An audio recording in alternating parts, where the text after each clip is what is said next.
Thank you, Mr. Chairman, and thank you all for joining us and for your service. Just to make sure I understand some of the basics here. So, Director Ratcliffe, you were a member of the Houthi PC small group signal chain, correct? I was. Yeah, and so were the Vice President, the Secretaries of State and Defense, the National Security Advisor, and Ms. Gabbard, correct? I believe so. I don't have a list of who was invited to be on.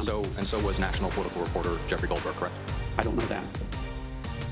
Yes, you do. I don't know Jeffrey Goldberg, and I've already testified. I don't know whether or how he was added. Okay, well, he was a member of the signal chain, and the discussion included the Vice President's private opinion on the wisdom of proposed U.S. strikes in Yemen, correct? I don't recall. Tensions were high on Capitol Hill today as lawmakers confronted former Director of National Intelligence John Ratcliffe over what many are calling a serious breach of sensitive military discussions. At the center of the controversy is a private communication chain, originally intended only for senior national security officials, that allegedly included a national political journalist. The group had been discussing potential U.S. airstrikes in Yemen. During a congressional hearing, Ratcliffe confirmed he had been part of the confidential group, which also included top-level officials such as the Vice President, the Secretaries of State and Defense, and the National Security Advisor. However, when pressed by a senator, Ratcliffe claimed he couldn't recall whether political reporter Jeffrey Goldberg had been included in the thread or how he would have been added. The questioning intensified when the senator read from the group's messages. One quote, allegedly from the Vice President, expressed concern that the proposed strikes were inconsistent with the administration's broader foreign policy message, particularly regarding Europe. Another message, attributed to the Defense Secretary, outlined two immediate risks of delaying the strikes: that the plan could leak, or that Israel might take unilateral action first.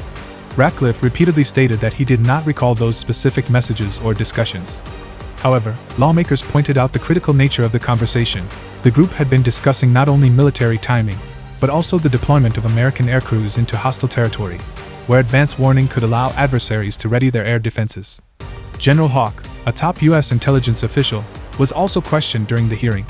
He confirmed that any internal foreign deliberations about military action would be a top intelligence collection priority, and that such information, if leaked, could endanger lives by giving enemy forces time to prepare.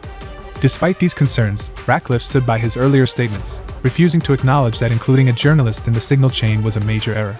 When asked if this was a massive mistake, his response was simple: no. That response drew immediate criticism. The senator called the situation utterly unprofessional, highlighting the lack of accountability or even a basic acknowledgement of the severity of the incident.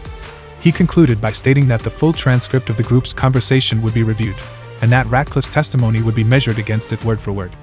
This incident raises serious concerns about how sensitive information is handled at the highest levels of government, and how boundaries between the press and national security might have been blurred. As investigations continue, one thing is clear: the consequences of even a single security lapse could be far-reaching. Stay tuned for updates as this story develops.